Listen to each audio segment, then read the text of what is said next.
Halo semuanya, selamat datang kembali bersama saya di channel XP Project. Oke, jadi di video kali ini saya akan menginstal custom ROM di Poco X3 Pro ini. Dan untuk HP-nya ini di sini saya masih menggunakan MIUI 13 Global. Oke, untuk skor Antutu yang dihasilkan di MIUI 13 Global ini sekitar 557.000.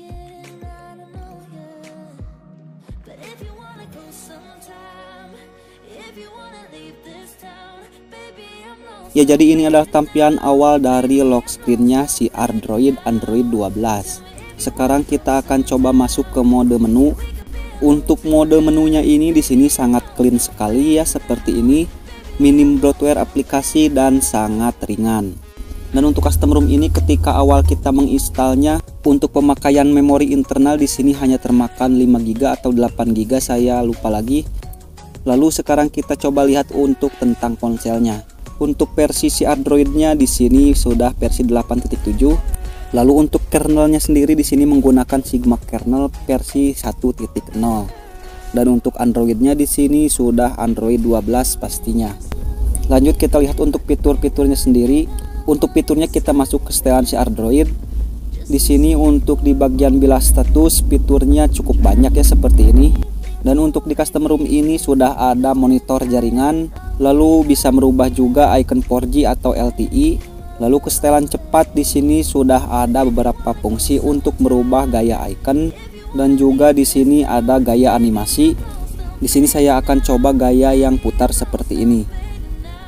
Nah, di sini untuk gaya animasi seperti itu.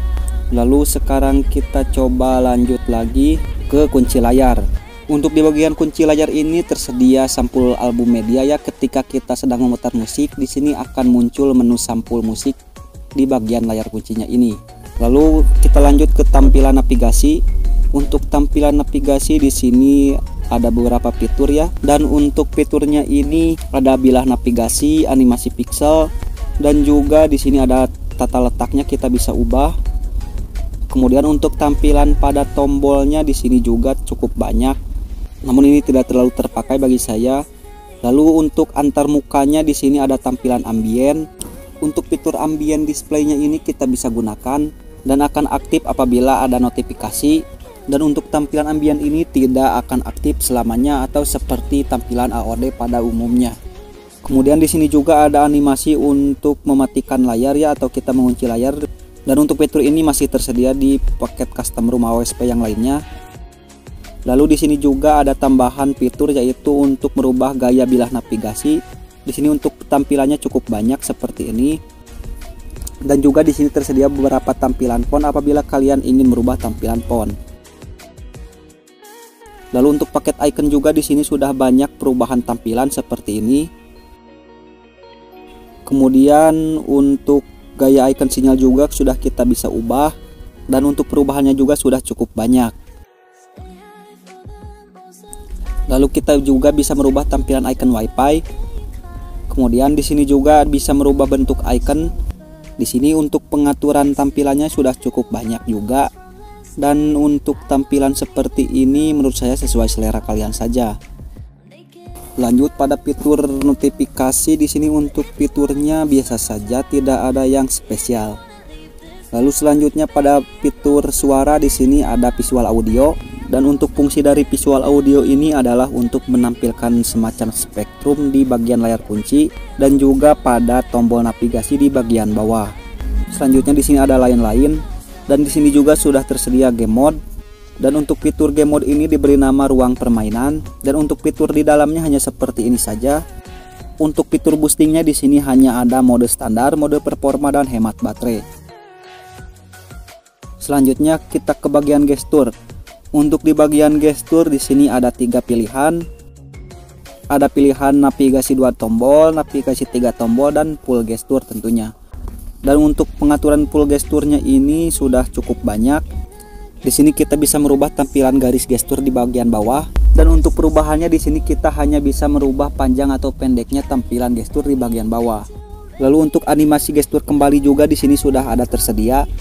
Nah, di sini kita bisa mengaktifkan atau menonaktifkan animasi panah tersebut.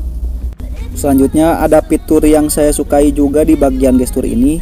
Di sini kita bisa melakukan ketuk 2 kali pada bagian belakang HP. Di sini saya akan mengaturnya untuk melihat aplikasi yang terakhir kita pakai. Lalu di sini juga sudah bisa digunakan untuk mengambil screenshot. Nah, untuk fitur ini menurut saya cukup lumayan bagus dan sangat berguna. Dan untuk pengambilan screenshot dengan fitur ini menurut saya menjadi lebih cepat. Selanjutnya untuk penggunaan baterai. Untuk penggunaan baterai menurut saya ini lebih awet dari MIUI 13. Tapi untuk penggunaan baterai ini menurut saya sesuai pemakaian saja.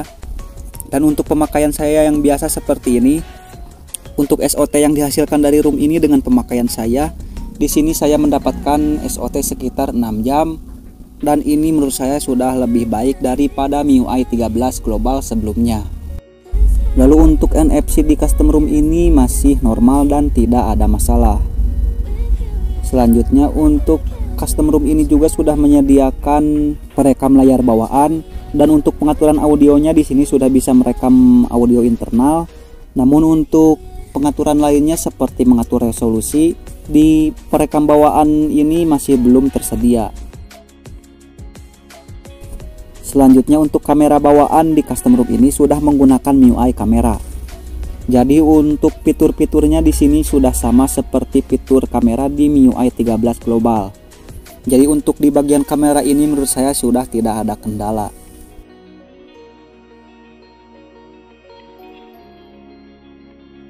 Kemudian untuk tes gamingnya di sini kebetulan saya belum menginstal beberapa game, dan di sini hanya ada PUBG Mobile dan game Drift saja. Untuk game PUBG Mobile di sini untuk pengaturan grafiknya masih sama seperti di MIUI 13 global dan masih belum terbuka untuk unlock 90 fps. Dan saya juga kebetulan di custom ROM ini masih belum menginstal Magis dan juga belum menginstal modul-modul gaming. Kemudian untuk pengalaman bermain game di PUBG Mobile ini menurut saya untuk standar seperti ini, ketika saya mencoba di sini masih belum banyak perubahan performa yang terjadi, atau ya masih sama seperti di MIUI 13 global. Dan untuk bugnya sendiri di custom ROM ini selama saya memakainya, saya belum menemukan bug di custom ROM ini. Lalu untuk skor Antutunya sendiri yang dihasilkan oleh custom ROM ini mencapai 568 ribuan, dan di sini ada perselisihan angka yaitu sekitar 11 ribuan, dan ini lebih tinggi 11 ribu daripada custom ROM MIUI 13 global. Lalu untuk kemampuan multitaskingnya sendiri di custom ROM ini menurut saya sudah sangat enak dan sudah cukup cepat. Dan untuk aplikasi juga jarang yang memulai ulang, akan tetapi untuk sesekali pasti ada aplikasi yang reload. Dan untuk multitasking menurut saya ini masih aman. Lalu satu lagi untuk custom ROM ini, untuk pengetikannya di sini sangat nyaman sekali. Untuk haptic feedback yang dihasilkan ketika kita sedang mengetik di sini sangat nyaman sekali dan sangat berbeda dengan MIUI 13 global.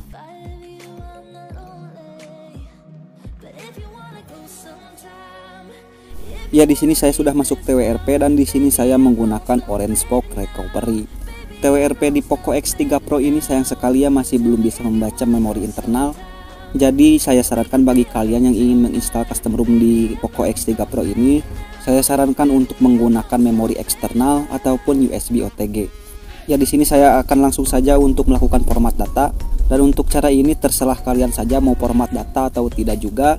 Lalu apabila sudah selesai, di sini kita akan menginstal terlebih dahulu firmware untuk Poco X3 Pro ini. Ya, jadi jika kalian ingin menginstal custom ROM dari MIUI ke AOSP, saya sarankan untuk menginstal FW ini terlebih dahulu, karena apabila kita tidak menginstal akan terjadi bootloop dan gagal booting. Jika sudah selesai untuk menginstal FW ini, kita langsung saja install custom ROM-nya. Di sini saya akan menginstal custom ROM si Android yang versi 8.7 dan tunggu prosesnya sampai selesai. Dan untuk custom ROM ini sayang sekali belum include GApps, jadi buildnya ini masih berbentuk vanilla, dan nanti saya akan install langsung bersama GApps-nya. Dan bagi kalian yang ingin mencoba custom ROM ini, silahkan kalian coba. Untuk linknya nanti semua saya sediakan di deskripsi di bawah.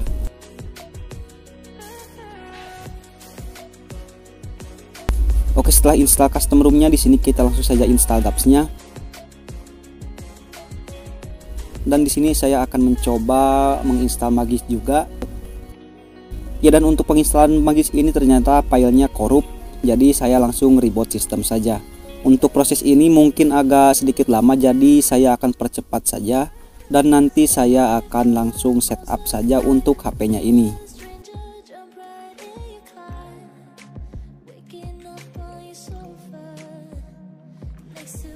Ya, jadi untuk pembahasan pada custom room ini mungkin saya cukupkan sekian terlebih dahulu. Ya, dan mohon maaf apabila dalam pembahasan videonya masih kurang lengkap. Maka dari itu saya ucapkan terima kasih kepada kalian yang sudah menonton, dan sampai jumpa di video selanjutnya.